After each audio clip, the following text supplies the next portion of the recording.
Oke, kita masuk ke bab 13 tentang tantangan etika di era kecerdasan buatan atau AI.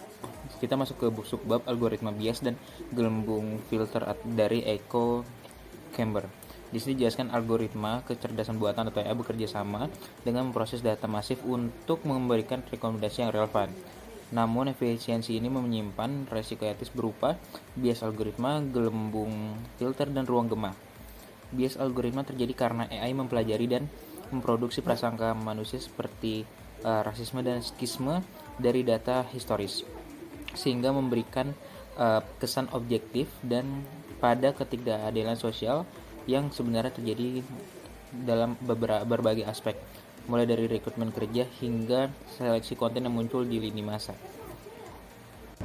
Jadi dari pembahasan tentang deepfake dan tanggung jawab manusia atas konten AI, kalian memahami bahwa perkembangan teknologi AI memang memberikan banyak manfaat, tetapi penggunaannya tetap harus disertai etika. Deepfake menunjukkan bagaimana teknologi bisa menciptakan informasi yang terlihat nyata, padahal sebenarnya palsu. Karena itu, transparansi dan kejujuran menjadi hal yang sangat penting agar masyarakat tidak mudah terpengaruh oleh informasi yang menyesatkan. Selain itu, kami juga belajar bahwa meskipun konten dibuat oleh AI, tanggung jawabnya tetap berada pada manusia. AI hanyalah alat, sehingga penggunaan harus memeriksa kembali informasi yang dihasilkan, memastikan kebenarannya, serta menghormati privasi dan hak orang lain. Menurut kami, teknologi AI akan lebih bermanfaat jika digunakan secara bijak dan bertanggung jawab, bukan hanya untuk mempermudah pekerjaan, tetapi juga untuk menjaga kepercayaan dalam komunikasi. Selanjutnya kita memasuki bab 13 dan 14, yaitu penegakan etika dan regulasi komunikasi di Indonesia. Salah satu pembahasan paling penting dalam bab ini adalah tinjauan UU ITE dan UU Pers.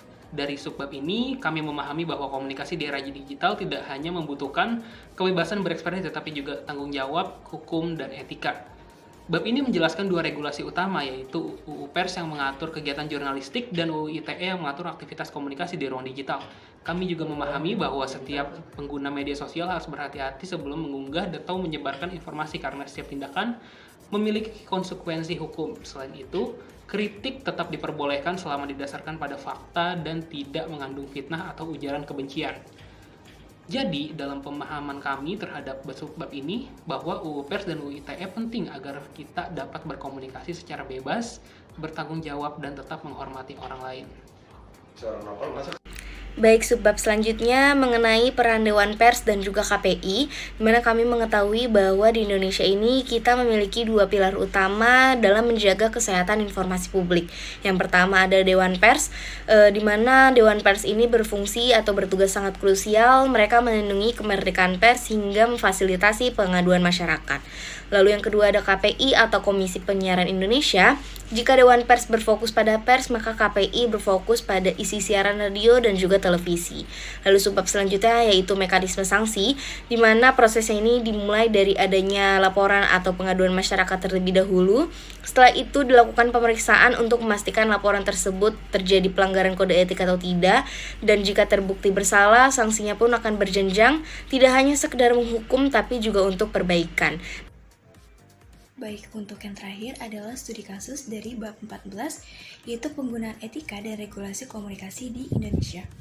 Nah, terdapat satu fenomena, yaitu fenomena spill the tea, atau membocorkan informasi pribadi dalam media sosial, di mana ini itu bisa menjadi contoh pelanggaran etika komunikasi yang sering terjadi pada era saat ini. Nah, informasi yang diberikan itu seputar berita gosip selebriti, rahasia pribadi, hingga informasi di tempat kerja, di mana dampak yang paling berbahaya adalah doxing. Nah, doxing ini merupakan penyebaran data pribadi seseorang tanpa persetujuan dari mereka. Nah, tindakan ini dapat mengancam privasi, keamanan, dan kenyamanan individu. Baik, selanjutnya adalah studi kasus dari bab 13, yaitu tantangan etika di era kecerdasan buatan AI. Nah, dari yang kita tahu, kalau misalnya sekarang teknologi AI itu udah ngasih kita banyak banget manfaat dan kemudahan.